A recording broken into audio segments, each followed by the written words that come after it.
Hello. You have to honor the monster within yourself. Because if you do not, it will find its way out one way or another. And you will see a side of yourself that you'd be ashamed to show others. That's the reality, isn't it?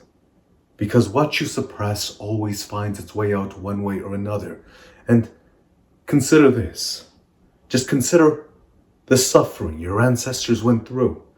Everything they had to do in order to bring you. All of that is etched within you. Watching their friends perish from bacterial infections, watching animals rip their children into the night. Wars with neighboring tribes. It was constant death.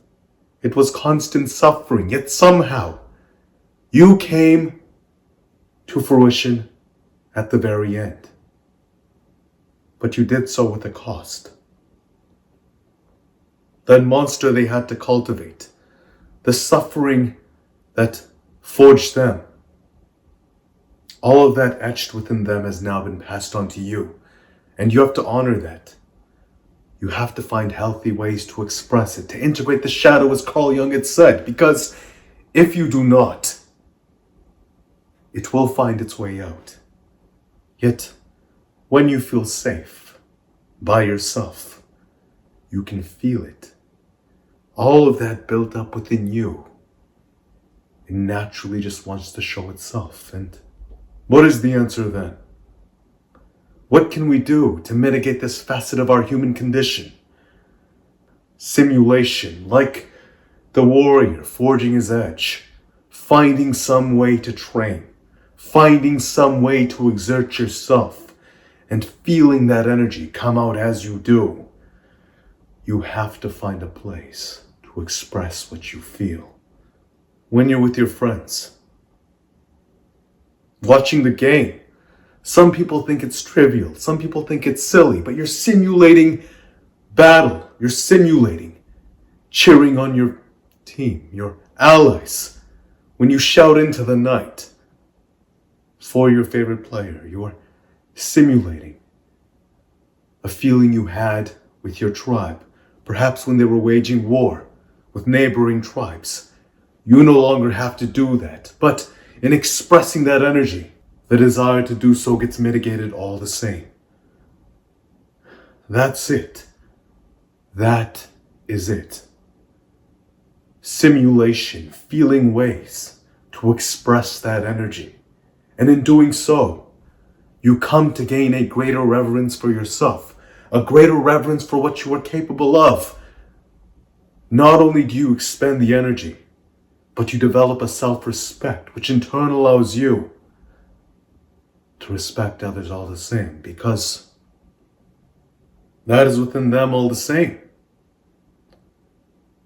With it, it is easy to be kind. It is easy to be understanding, to be loving, because you know the truth. You know what you're capable of.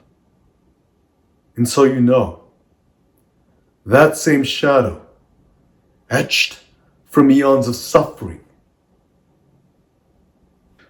it is within all of us. And in healthily expressing it, in understanding it, it is easy to be calm. It is easy to be nice, to be kind, to be loving. But don't let it take over. Understand it. Control it. Express it through healthy mediums. Integrate the shadow. In doing so, to be kind, to be gentle. It's easy. But beyond that, you realize something else. To those who refine their strength, because it's easy to be calm, kind, and gentle, you realize these tenets of vulnerability are actually qualities of the strong, and cruelty in and of itself is a tenet of the weak. The weak are cruel. In understanding, love and kindness, talking, it's natural.